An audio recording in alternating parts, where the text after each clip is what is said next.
The Science of Life is a book written by H.G.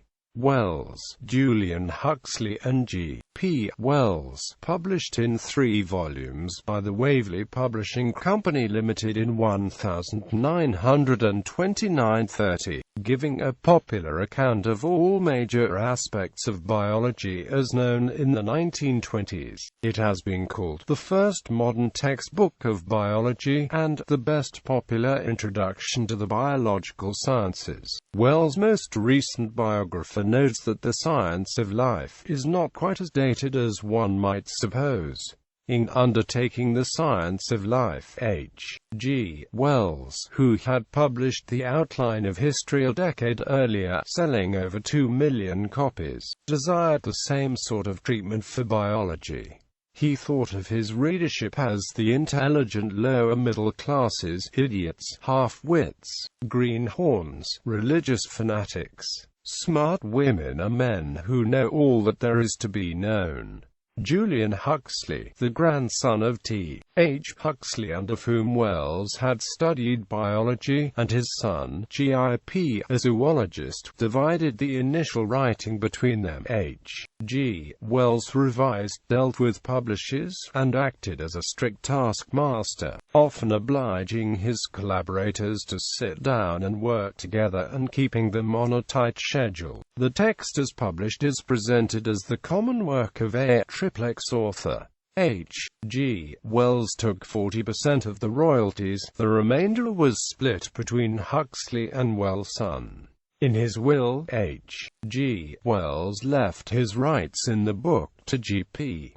Wells. In 1927, Huxley gave up his chair of zoology at King's College, London, to concentrate on the work. Thanks to the success of the book, Huxley was able to give up teaching and devote himself to administration and experimental science. The book was originally serialized in 31 fortnightly parts, published in 3 volumes in 1929-30 and in a single volume in 1931. The volume includes more than 300 illustrations. It was a great success, though the stock market crash and subsequent depression held back sales, in part because of declining memberships in book clubs. It has been said of Book 4 that it offers perhaps the clearest, most readable, succinct and informative popular account of the subject ever penned. It was here that first expounded his own version of what later developed into the evolutionary synthesis. The Science of Life is also notable for its introduction of modern ecological concepts. It is also notable for its emphasis on the importance of behaviorism and Jung's psychology. Toward the end, The Science of Life strays from the scientific to the moral realm and devotes a chapter to practical moral advice to the reader, advising him, after his primary duties to himself, the first duty of Mr. Every man to others is to learn about himself, to acquire poise and make his persona as much of a cultivated gentleman as he can. He has to be considerate. He has to be trustworthy. Quote, in its last pages, Wells emphasizes the lack of credibility, of personal immortality, and advocates realization of participation in a greater being with which he identifies himself, whether this be the deity or man. Publication record. The full details of its publishing record are as follows. Wells H. G. Huxley, Julian S. and Wells G. P. 1929-30.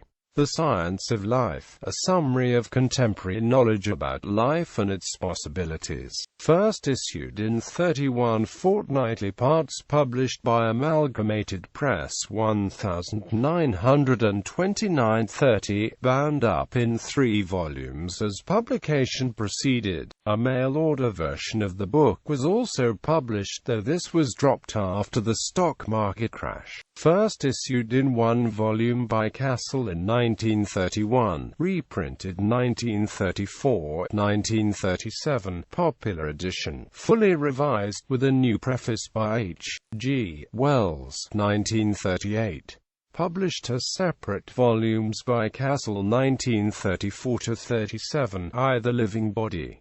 2. Patterns of Life. 3. Evolution, Fact and Theory. IV. Reproduction, Heredity and the Development of Sex. V. The History and Adventure of Life. V. The Drama of Life. 7. How Animals Behave. 8. Man's Mind and Behavior. IX. Biology and the Human Race. Published in New York by Doubleday, Doran and Amp Co. 1931, 1934, 1939, and by the Literary Guild in 1934. 3 of the Castle spin-off books were also published by Doubleday in 1932. Evolution, Fact and Theory, The Human Mind and the Behavior of Man, Reproduction, Genetics and the Development of Sex. The Science of Life was translated into French during World War II. A one-volume edition designed for use in military classes was issued. As late as 1960, the work was still being used in college classes in the U.S. Of historic interest is Book 3, The Incontrovertible Fact of Evolution, comprising 5 chapters. I. The Fact to be Proved. 2. The Evidence in the Rocks. 3. The Evidence from Plant and Animal Structure. IV. The Evidence from the Variation and Distribution of Living Things. V. The Evolution of Man. Considering that this was written less than 5 years from the Scopes trial, it is a bold, comprehensive account of the scientific knowledge of evolution at the time. Book 4 concentrates on the controversies about evolution, concluding that the broad positions of Darwinism emerge from a scrutiny of the most exacting sort, essentially unchanged. The section entitled The Ecological Outlook anticipates many of the themes of the later Green Movement, including stressing the importance of reducing pollution and protecting endangered species from extinction, as well as the importance of alternative power sources. The reference given is the most complete available, but there may have been other publishers and dates, and some books may have been given alternative titles. There are editions in some other languages. Outline. Introduction. The Range, Nature, and Study of Living Things. 1. The Wearing Out of the Machine and Its Reproduction. 140. Book 2. The Chief Patterns of Life. The First Great Phylum. The Second Great Phylum. Is Our Knowledge of the Forms of Life Complete? 311. The Evolution of Man. 402. Is there a mystical evolutionary urge? 629. Man dawns upon the world. 796. Life under control. 1012. The present health of Homo sapiens. 1089. Borderland science and the question of personal survival. 1411. The present phase of human association. 1454. Index 1481 to 1515. The pagination is that of the 1934 Literary Guild edition.